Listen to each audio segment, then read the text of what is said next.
Happy Tuesday, everyone. Today is May 25th, 2021. And I would like to say that this is the 1 year anniversary, the 1 year anniversary of the murder, yes, murder of George Floyd by a police officer or ex-police officer, convicted felon, Derek Chauvin. Today, I want to talk about stereotypes. I want to talk about stereotypes and how they got started, why they were started, and why stereotypes persist today in the 21st century, 2021. And stereotypes, they play a huge part in the DNA of America,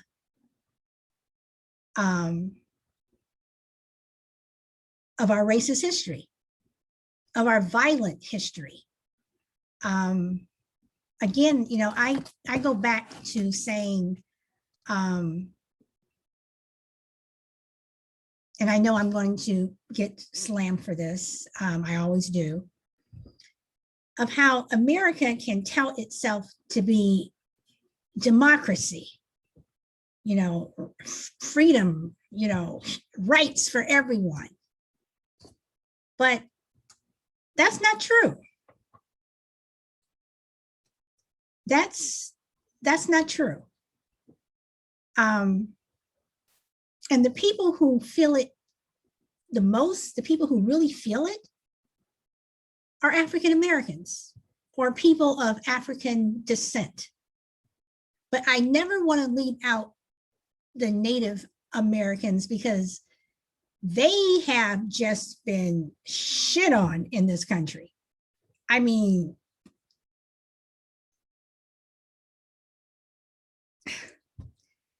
we do have it bad, but the way Native Americans were treated in this country, and it always goes back to white people because of greed and power and the constant want to want more. I want that land, I want this, I want that. But that's another show that I will be doing very soon.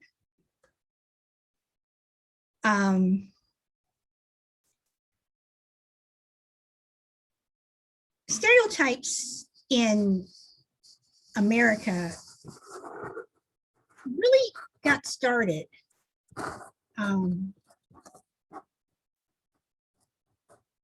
during slavery, but it really took off.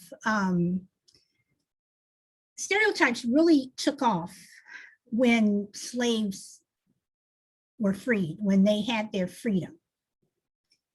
And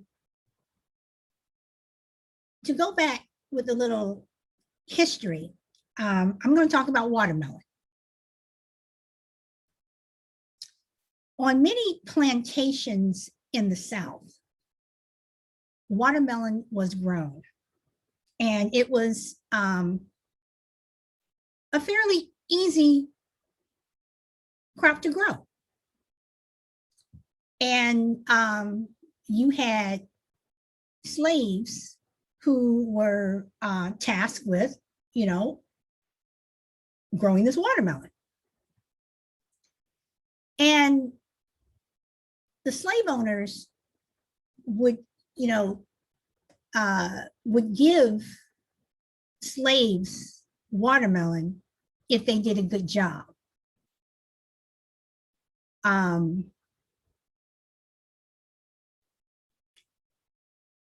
After the emancipation, slaves needed ex-slaves, I'll say, needed a way to support themselves because many of them had nowhere to go. Some of them remained on the plantation because they had nowhere to go, but those that did, those that wanted to, leave the South, migrate north, or move somewhere else, in the South, just get away from Massa's plantation, they decided to grow watermelon. And they decided to grow it and sell it. And they were prosperous. They were making money. But white people didn't like that. They didn't like that, oh my God, all of a sudden these niggas got their financial freedom and they're making money. Oh my goodness, we have to stop this. So what started to happen was white people started doing these caricatures, these drawings of Black people with these big lips, eating watermelon. And they would show, pictures of Black people, like you had white people throwing watermelon rinds out, and these Black people just wanted to eat them, and like dogs. So the stereotype with watermelon is not that we like eating watermelon, because I personally do not like watermelon. I never have. I've never been someone who liked watermelon. Yes, I have had white people go, well, don't you like watermelon? I thought, oh, you all like watermelon. No, I don't like watermelon. So that's how the stereotype of watermelon and Black people started. And know that the stereotypes of Black people, they don't start with us. The history of stereotypes is rooted in white history, because they want to be the ones to make us look stupid, to keep us down. It was never us. All the stereotypes came because of white people. Now let's talk about Mammy.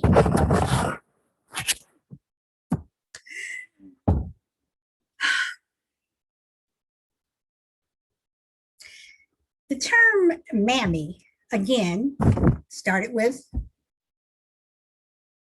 white people on the plantation.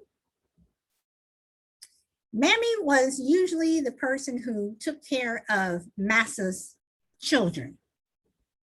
Or Mammy could have been the one who was, in charge of the household, in charge of the household slaves. She was the one who made sure that everything was done. But it was a caricature. It was a name given to proud Black women who were caught up in a system that they could not control. And they were defined by white slave owners. They were defined by the mistress of the house.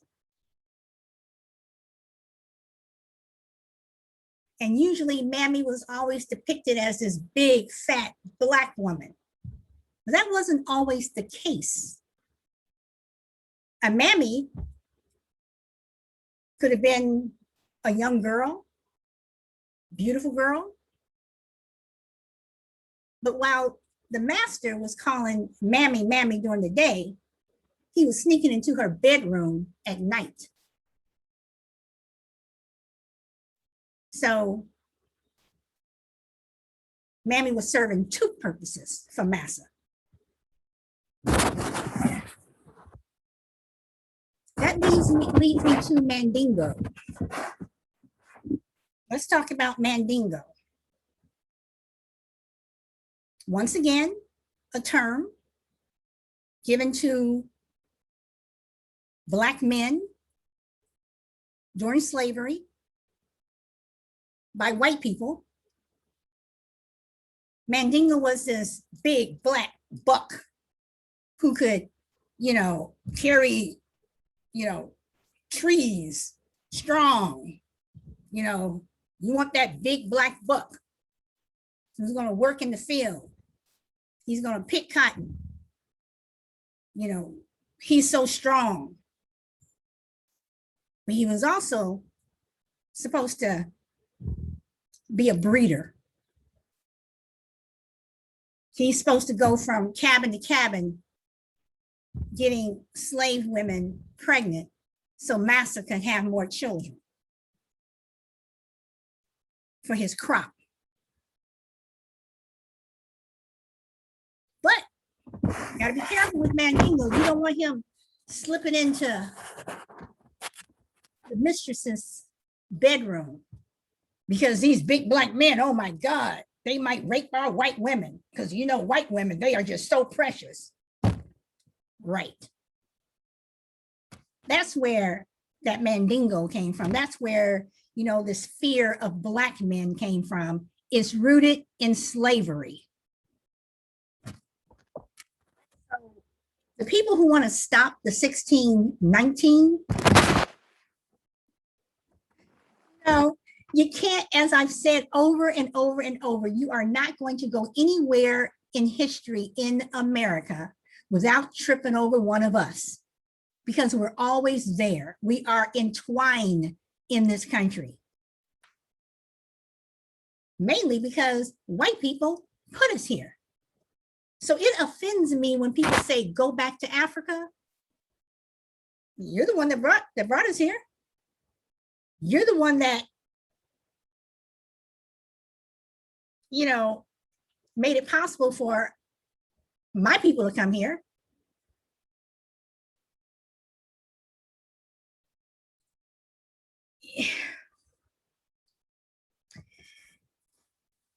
My great grandfather was a white man. He was a slave owner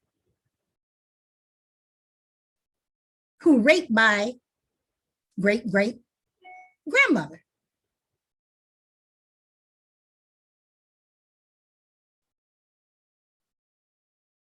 Now, she got pregnant, of course.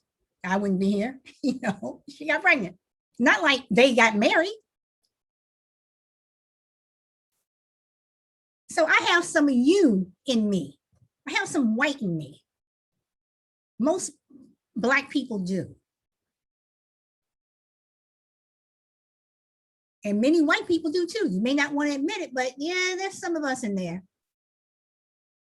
Oh no, I'm Italian. Oh no, no, you got some black in you.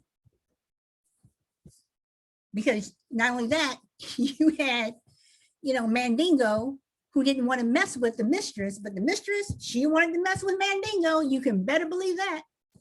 That big black buck, oh, inviting him to her bed. So I am going to share a couple of pictures. And let's see if I can get this. Okay, let's look at this one first. Let me get rid of that.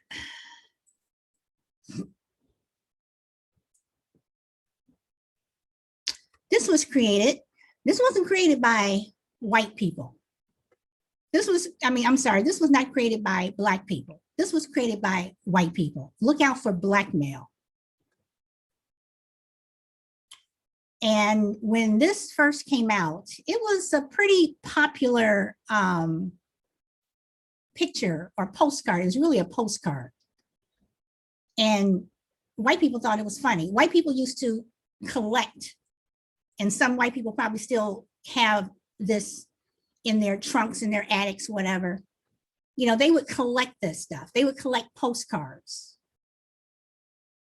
You know, we have this one. Let me pull this over.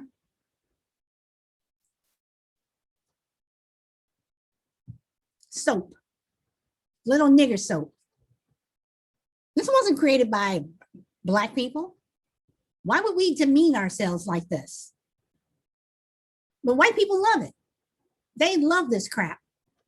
This is what white people want to see. They want to see Black people in situations where they're humiliated and degraded. They want to hear that racist joke. Then they want to say, oh, don't be so sensitive. I told you about the person who, when I was working at a telecommunications company last week, I spoke about someone who, at one point during a conversation that some of the people we were sitting in our cubicles, she turned around and said, nigga, please.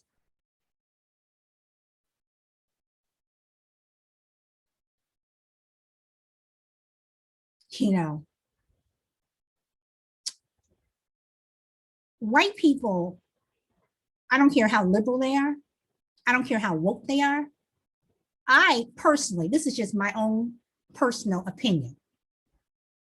I personally believe that they are itching to say that word to us, not sing it in a song, not say it amongst themselves, but say it to us and get away with it.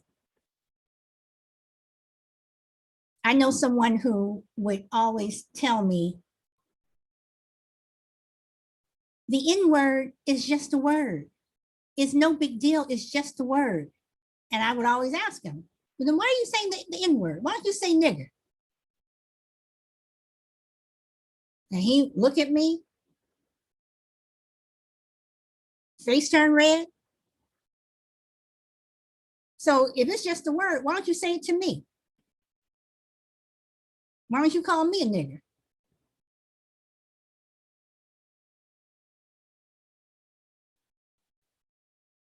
He never did, because he knew it was not just a word. See, they try to push you. They try to push you as far as they can. They want to bring up these stereotypes and they want to laugh and they think that is funny. Let me show you another picture. I'm sure everyone remembers this a couple of years ago. I'm gonna start at the bottom, the Dove ad. This is the one at the bottom with the Black woman taking off her shirt or beginning to take off her shirt. And when she takes it off all the way, lo and behold, there's a white woman. This was Dove soap. And then they issued this half-ass, apology. Oh, I'm sorry, we did not mean to offend. Really? You didn't mean to offend? And at the same time, I'm angry with the Black woman who was in this ad, but I'm wondering if she even knew what they were going to do. But if she did, shame on you.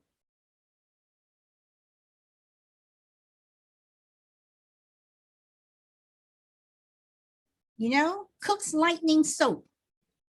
You have all these Black children looking in the mirror while this white woman is giving this supposed Black child a bath. Lo and behold, he's white.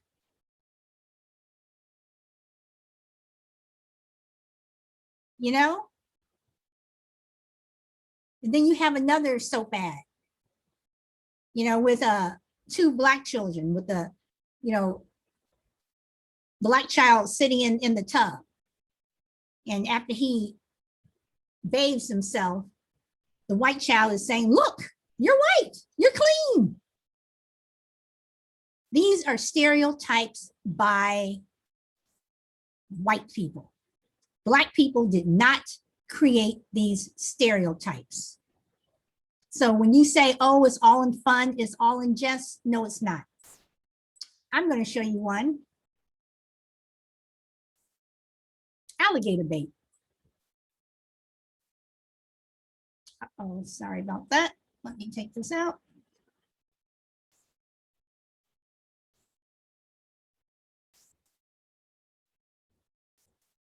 Sorry about that. Okay, so we have alligator bait.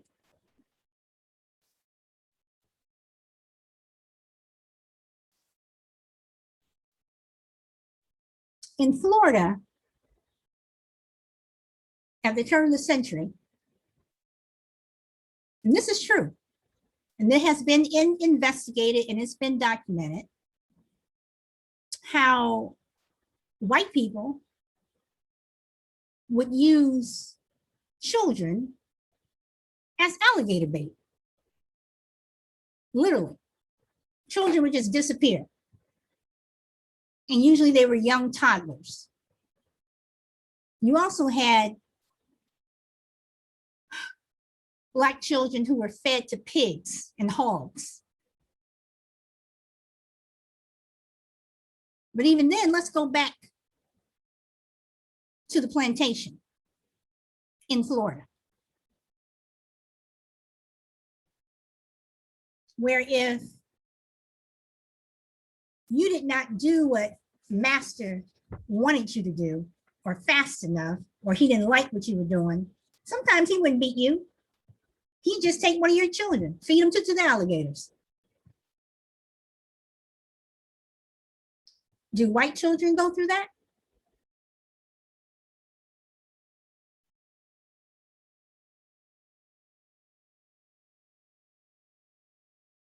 We do. We did. Hell, Black folks are still disappearing in the South, still being lynched and being told by the media that, you know, or by people in authority, oh, they killed themselves. They committed suicide. Yeah, okay. Same way Ronald Green crashed his car into a tree and the tree tased him. Okay. And then we have this one.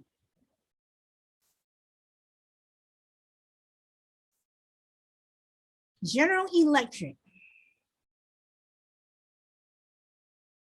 I sure got a good job now.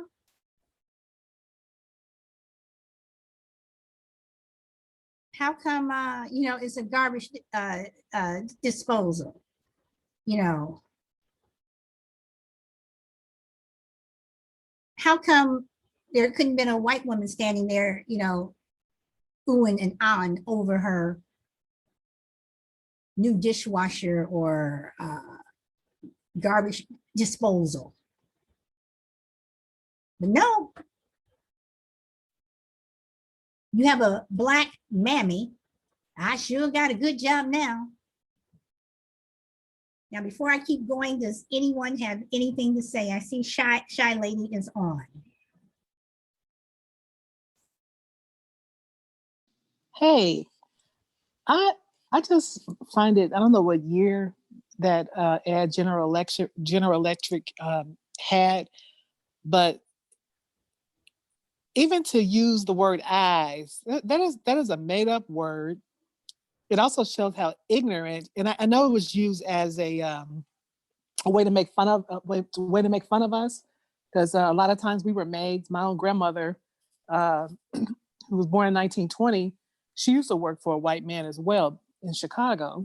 So I'm not far removed from the Mammy thing, but I just find it amazing that a big company like that would, and I know things were different then in terms of racism. They allowed lynching to go on in the United States.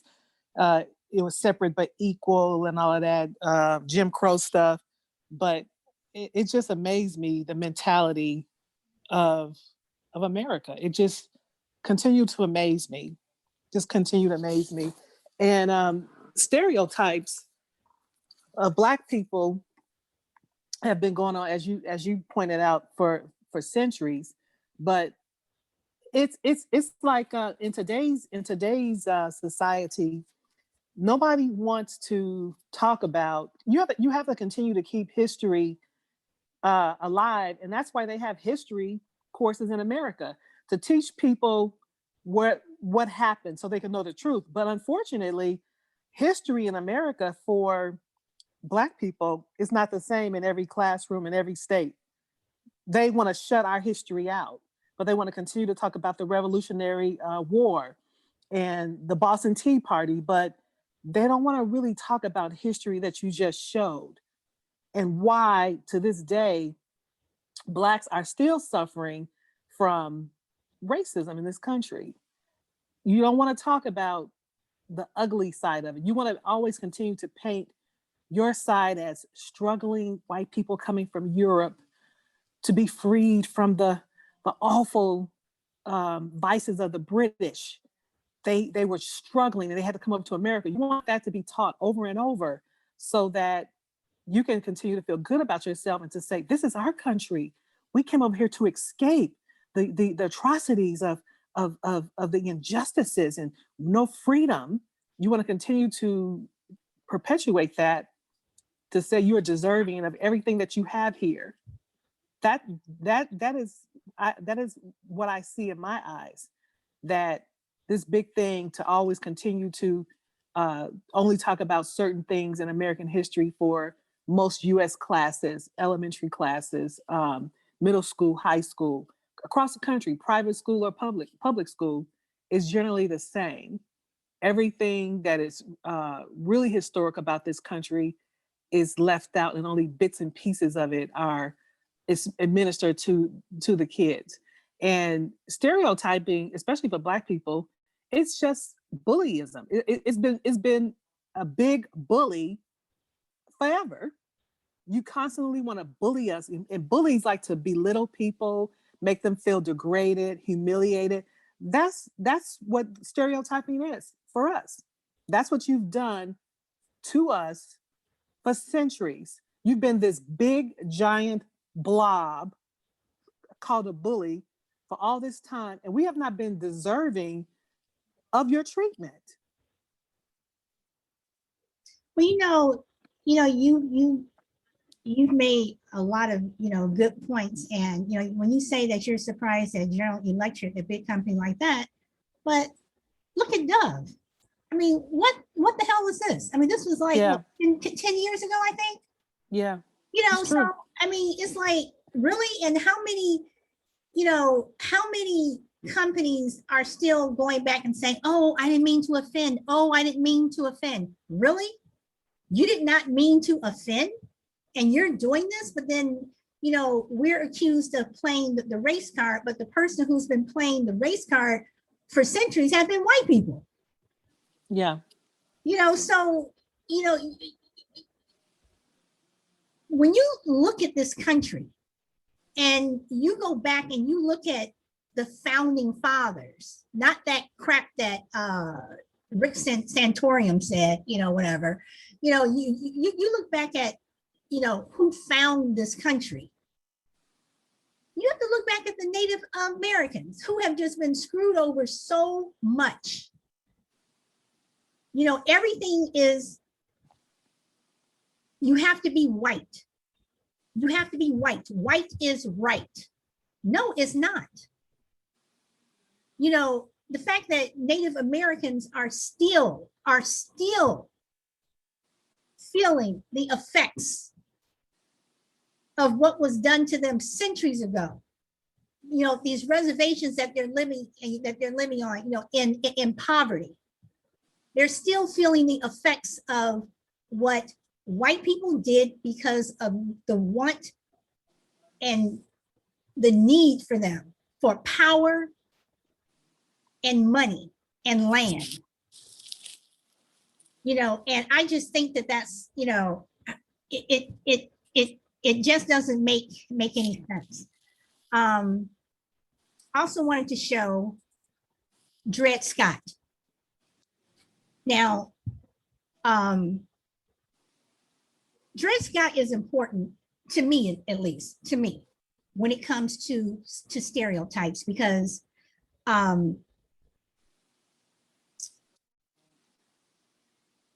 Dred Scott was a slave whose slave owners brought him from Missouri which was a slave state, to Illinois, which was a free state. And Dred Scott said, well, since I'm in a free state, I should be free. So he was able to, have someone help him file a case, which went to the Supreme Court. which to me was like a joke because you have these white men, a lot of them from the South, who slavery, was their bread and butter. Again, this is 1857. And the Chief Justice, Taney, Taney, Taney or Taney, he wrote an opinion that Black people were not entitled to being citizens of the United States. We weren't citizens. And you look at everything that Black people had done up to that point, even if we were still slaves in 1857. We built this country. If it were not for the the sweat and all the work that we did, the economic value of us and what we put into this country, not just for the South, but for the North too. We were the economic backbone of this country. And that's why the South fought so hard to keep us chained, because they knew that they needed us. So I look at Dred Scott and I applaud him. Even though it did not go in his favor and he lost, I still applaud him that as a slave that he still, knew that he had value, that he should be a citizen, that he should be free. Now, before, I also want to talk about Uncle Tom. Uncle Tom, that stereotype mainly got started with Harriet Beecher Stowe when she wrote Uncle Tom's Cabin. And Uncle Tom was supposed to be a kindly slave who did what master told him to do. But if you read the book, Uncle Tom has various meanings. It evolved into this Black man who would do anything to be in the favor of white people. But in Uncle Tom's Cabin, the character Uncle Tom did a lot of things which appeared to be bowing down to the white man, and he sacrificed himself so other slaves could be freed. So that's how, in the book, that's how it actually happened. But over time, Uncle Tom, especially for Black people, was a Black person who was kowtowing to white people. And I look at the character, and I kind of got into a back and forth with a friend, Stephen Fetchit. Stephen Fetchit was an actor. Stephen Fetchit, that was his name, not, that was Stephen, Stepin, Stephen. And he was in, different movies. He was with Shirley Temple, he was with Bilbo Jangles Robinson, he was always the one, yes, Sabasa, no Sabasa, whatever.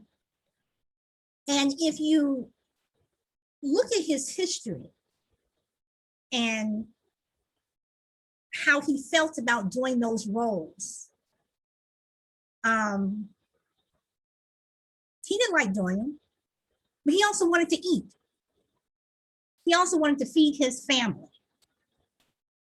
So do you give him a pass? So Black people say, oh, you're acting like Stephen Fetchit. There were so many things that Black people have had to give up over time, in the last 100, 200 years, we've had to give up our dignity just to eat, just to pay the rent, just to survive. We've had to give up so much. We've had to give up so much of our soul. I'm going to share 2 more pictures, then I'll take comments, whatever. Then there's a video that I would like to show.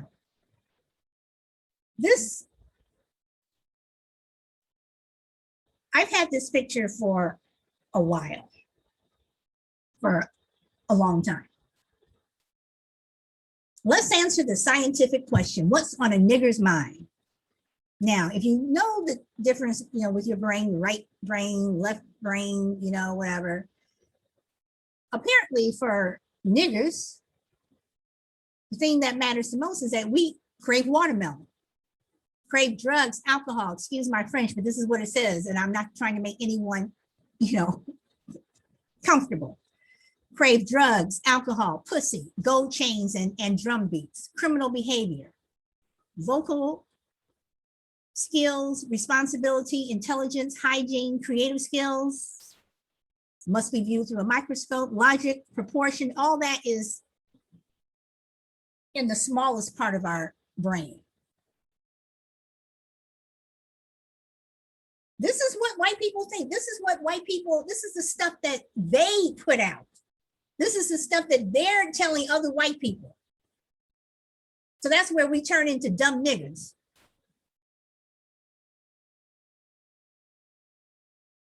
But as I've said over and over and over, we are very smart people. We are intelligent people. We come from intelligent people. We are raising intelligent people. We have raised intelligent people.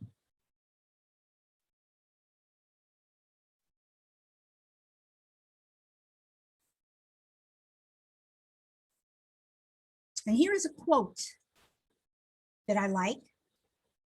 Every study that white people conduct concludes that they're better than us at everything. I've never seen a group work harder to hide our greatness. This is a blatant psychological warfare designed to instill the myth of white superiority into the Black mind. And I believe this is true. And one reason why I believe it's true, just look at what is happening with the voting laws that are coming out. White people are so afraid of us. And I'm not just talking about the GOP, I'm talking about the ones that are woke too. Deep down, they may not want to admit it. Oh no, I'm not. You are. You may not be afraid of us physically, but mentally and psychologically, you are. We come from great people. We come from greatness. And these stereotypes are meant to keep us down. Does anybody want to comment? No. There will be a moment, I'm sure, before this conversation is over that I will make a comment. Okay. I am going to keep going. I want to play. Let me pull some of these down.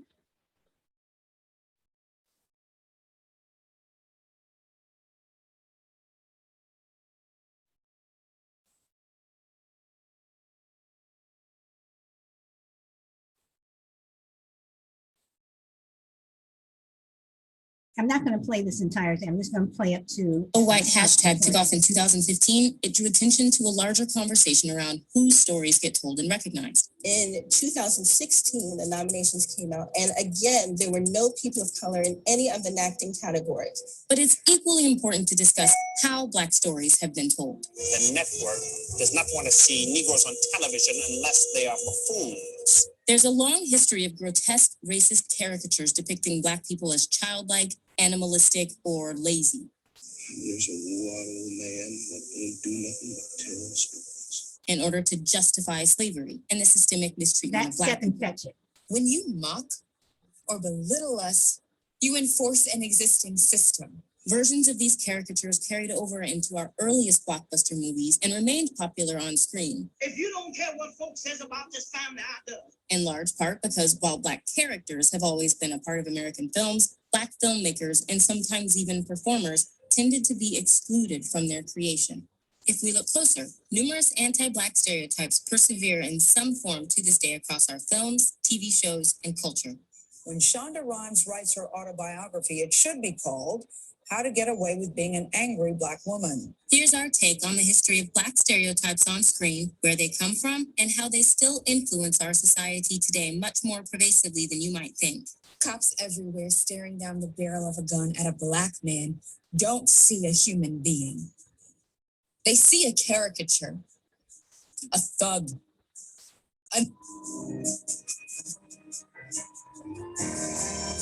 Okay, I'm going to play one more. Taught how the color white reflects light, but Black absorbs light and creates heat.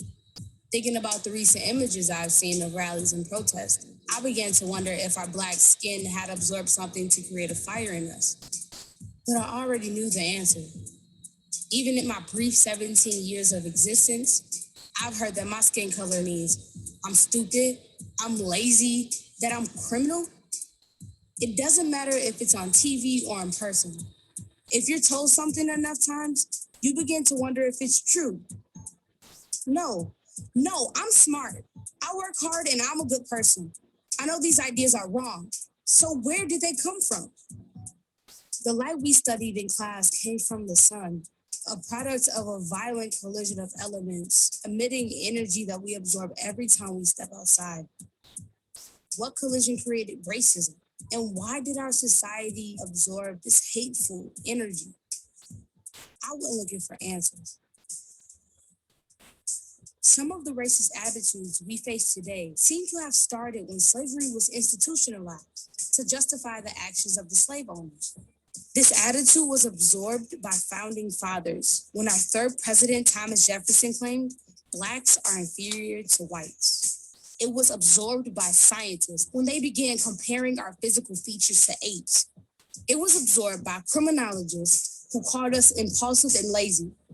Some of these ideas were the top-selling books of their time. It was all too familiar, but it still made me angry. I wanted to tear the book apart in my hands, but I knew that wouldn't change the past, and I'm not about to destroy public property. So I put them back where I found them. After reading about all that hate, I needed a good dose of hope and common sense. I found it in a book published in the 1820s called An Appeal to Colored Citizens of the World by David Walker. I know well that there are some talents and learning among the colored people of this country, which we have not a chance to develop in consequence of oppression. But our oppression ought not to hinder us from acquiring all we can, for we will have a chance to develop them by and by. A chance to live out of the shadow of oppression. A chance to develop myself to my full potential without the world telling me I'm unworthy. The roots of racism run deep, but I see the same future that David Walker did 200 years ago. The world should no longer absorb these false messages. We are light and racism is the dark, and I'll keep shining until I have created enough heat to erase it from existence.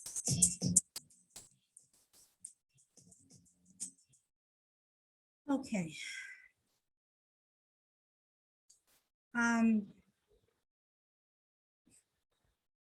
You know, the problem with stereotypes is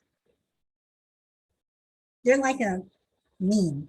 You know, once you put it out there, people want to copy it and repeat it over and over, post it over and over and over and over and over.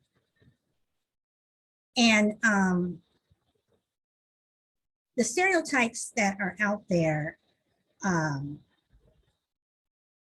they're never going to go away. They're not, because they've been ingrained in this country for so long.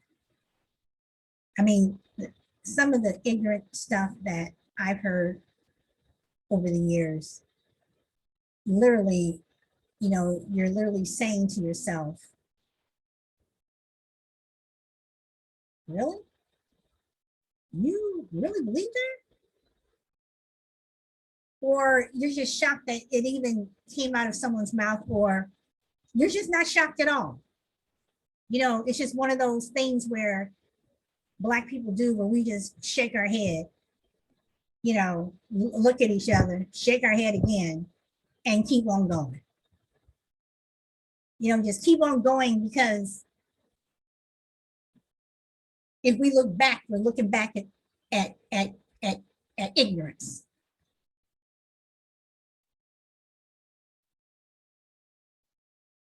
We are not stupid people. And I will keep saying that over and over and over, because we are not stupid people. We work hard. We are not lazy.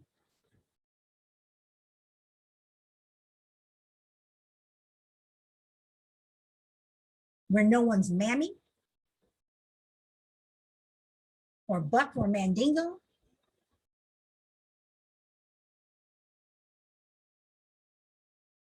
And as I said before, I do not like watermelon. But these stereotypes, they just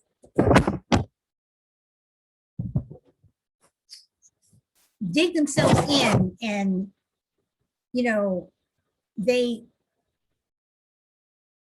have been responsible for perpetuating a myth that has helped destroy this country. And when I say destroy this country, I mean perpetuate racism. Racism is not good for this country. It isn't. As we've seen in the last, 4 years, the evilness of it has really divided this country. It was already divided. Now the chasm is just ridiculous. I mean, it's ridiculous. I mean, but we as a people, we as Black people also must not perpetuate the stereotype. And that's one reason why I do not like to hear other Black people call other Black people nigger. It's not a term of endearment, people. It's something that massa labeled us. So when we call each other nigger, you're perpetuating the evilness and the humiliation of the white man. Stop doing it. But that's my opinion. That's my opinion. Okay, does anyone have anything they want to say? I want to say that stereotypes are, it's just unbelievable how I'll never forget. I worked quite some time back at this radio station, a very brief moment. And I'll never forget one of the sales guys. He was much older than me. I think he may have been 15, 20 years older. And I'll never forget, he said he went somewhere and someone tried to feed him pig feet or hog maws, one of those. And so he said to me, Sylvia, you know what that tastes like, don't you? You eat those. And I looked at him. I said, I have never in my life have eaten any of those items, ever. Never tasted them, didn't grow up with them. Never. Not in my household. I said, I can't speak for other people, but for me, I'm not at all familiar with that. He looked shocked that as a Black person, I had not eaten hog maws or pig feet. And I said, no, I'm not, I guess they assume most Black people are from the South, but I was fourth generation Black. My grandmother was born in Chicago. My mother was born in Chicago, and I was born in Chicago. I was like, I'm not familiar with that. So the stereotyping is bad. It's bad. Even to this day, it's still those stereotypes of centuries ago. They're still present in this century, unfortunately. Well, what's interesting is that cultural symbols are more powerful than they seem. And even though, we're past supposedly, Jim Crow and the era of Jim Crow, it is Jim Crow 2.0 now, and you do have, I mean, how many white people, will assume that you voted for, Obama just because you're Black? In 2008, in the primaries, I voted for Hillary Clinton. But you're assuming, that I'm voting for a Black person because I'm Black. That's a stereotype, and again, I just say that white racism, stereotypes are so ingrained in the DNA of this country that the only way that they possibly have a chance of going away is by white people admitting that racism exists, that these stereotypes are exactly what they are, stereotypes, or we have no hope of getting rid of stereotypes or getting rid of racism. It's just not going to happen. So when you look at, conservatives or the GOP, whatever, not wanting to teach critical race theory in schools, it's a huge mistake. It's a huge mistake because there is so much history in America that is not being told. And I've said it before, not just the bad stuff, but a lot of the good stuff too. Because if you start touching on some of the good parts, you have to come back and talk about Native Americans, slavery. Hell, you even have to talk about how, people who came over, through Ellis Island, how some of those people, faced, racism. Italians were wops and what have you. And they were given these definitions and these names by white Europeans. For some reason, you come from Europe, you're supposed to be this great person. Well, if Europe was so damn great, why didn't you keep your ass over there instead of fleeing from King George? If Europe was so great, go back. You're telling us to go back to Africa, go back to China, go back to Europe. So I don't know. It's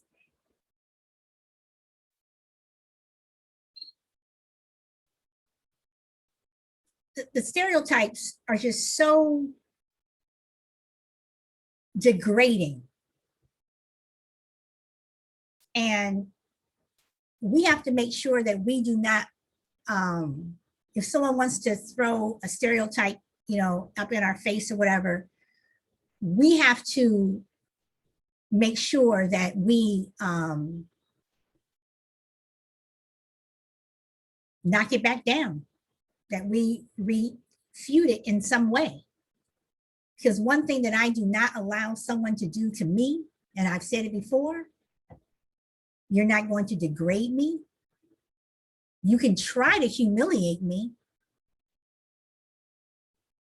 You can try to bend me to your will. But I'm not going to do that because I know who I am. I know where I come from. And I know where I'm going and where I want to be.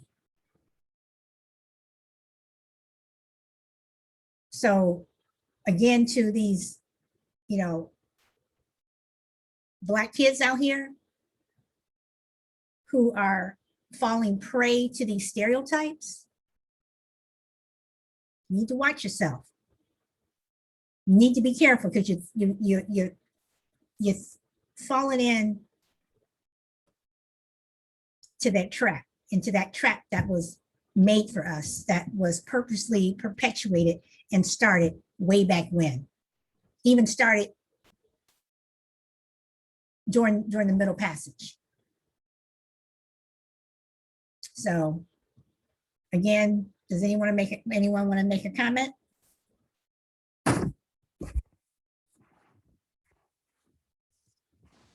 I'm good. Okay. I think I covered everything, but I have the picture, but I have so many pictures that I couldn't find it. But I know I will find it, and when I do, I'll probably show it tomorrow or in another show. But in this whole stereotype thing, I wanted to show the picture that Madonna posted of her daughter. This was a couple of years ago, whatever, of her daughter, her Black adopted daughter, eating watermelon. And some of the outrage that started when that picture was posted, but again,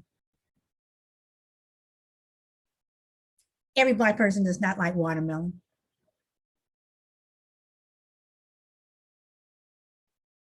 We are smart. We do bathe. We're all not criminals. We all, we don't, sex is not on the brain. We are logical thinking people. We are citizens of this country who have contributed profoundly to the United States of America. So to those of you who want to perpetuate the stereotype, you're doing not only this country a disservice, but you're doing yourself a disservice. And that's on the Black and white side, but especially, again, I'm talking to Black people who, use the word nigger, who fall into the white man's hands. That's exactly what you're doing, and they love it. Just like they love Candace Owens. They love her. They love her because she's putting her own people down. That's what they want to see. That's what they want to hear. And we should stop. So that is my show. I'm coming up. I'm sorry, did you want to say something? I just know about to wrap up quickly, but I'm glad you talked about this because another stereotype that is common among white people and even other non-whites is that Black people are not smart, that we've benefited from affirmative action. And my own daughter, she's 24 years old. As I mentioned maybe in the past, that she scored a 30 out of 36 on her ACT. Took it twice and she got the same exact score. And she got an academic scholarship from college, merit scholarship. And one of the, she had a class where they were discussing affirmative action. And one of the white students accused her of being at the school because of affirmative action. And she told them, I'm not here because of affirmative action. I'm here because I earned it. I scored 30 on the ACT. I am not here because of affirmative action, or I didn't have good enough score. She said, I've earned the right to be here. And I said, what did they say then? She said, absolutely nothing. They just looked at her. So she just spelled that rumor right there, with them thinking, a lot of them in that school were thinking that most of the Black kids here don't deserve to be here. They're here because of affirmative action. They didn't have good grades. They continue to think that, even in this day and age. And Well, it's sad. The fact that this other student even brought that up to your daughter, it was like, what nerve? Yeah, I think it was an African American study class where there were a sprinkle of whites in the classroom.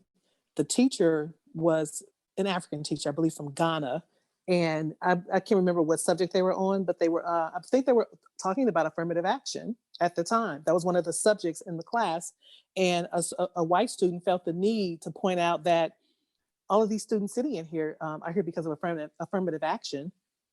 And that's when my daughter stepped in and read her rights. Just the assumption, because even to dispel the affirmative action myth, before affirmative action even started, we were smart.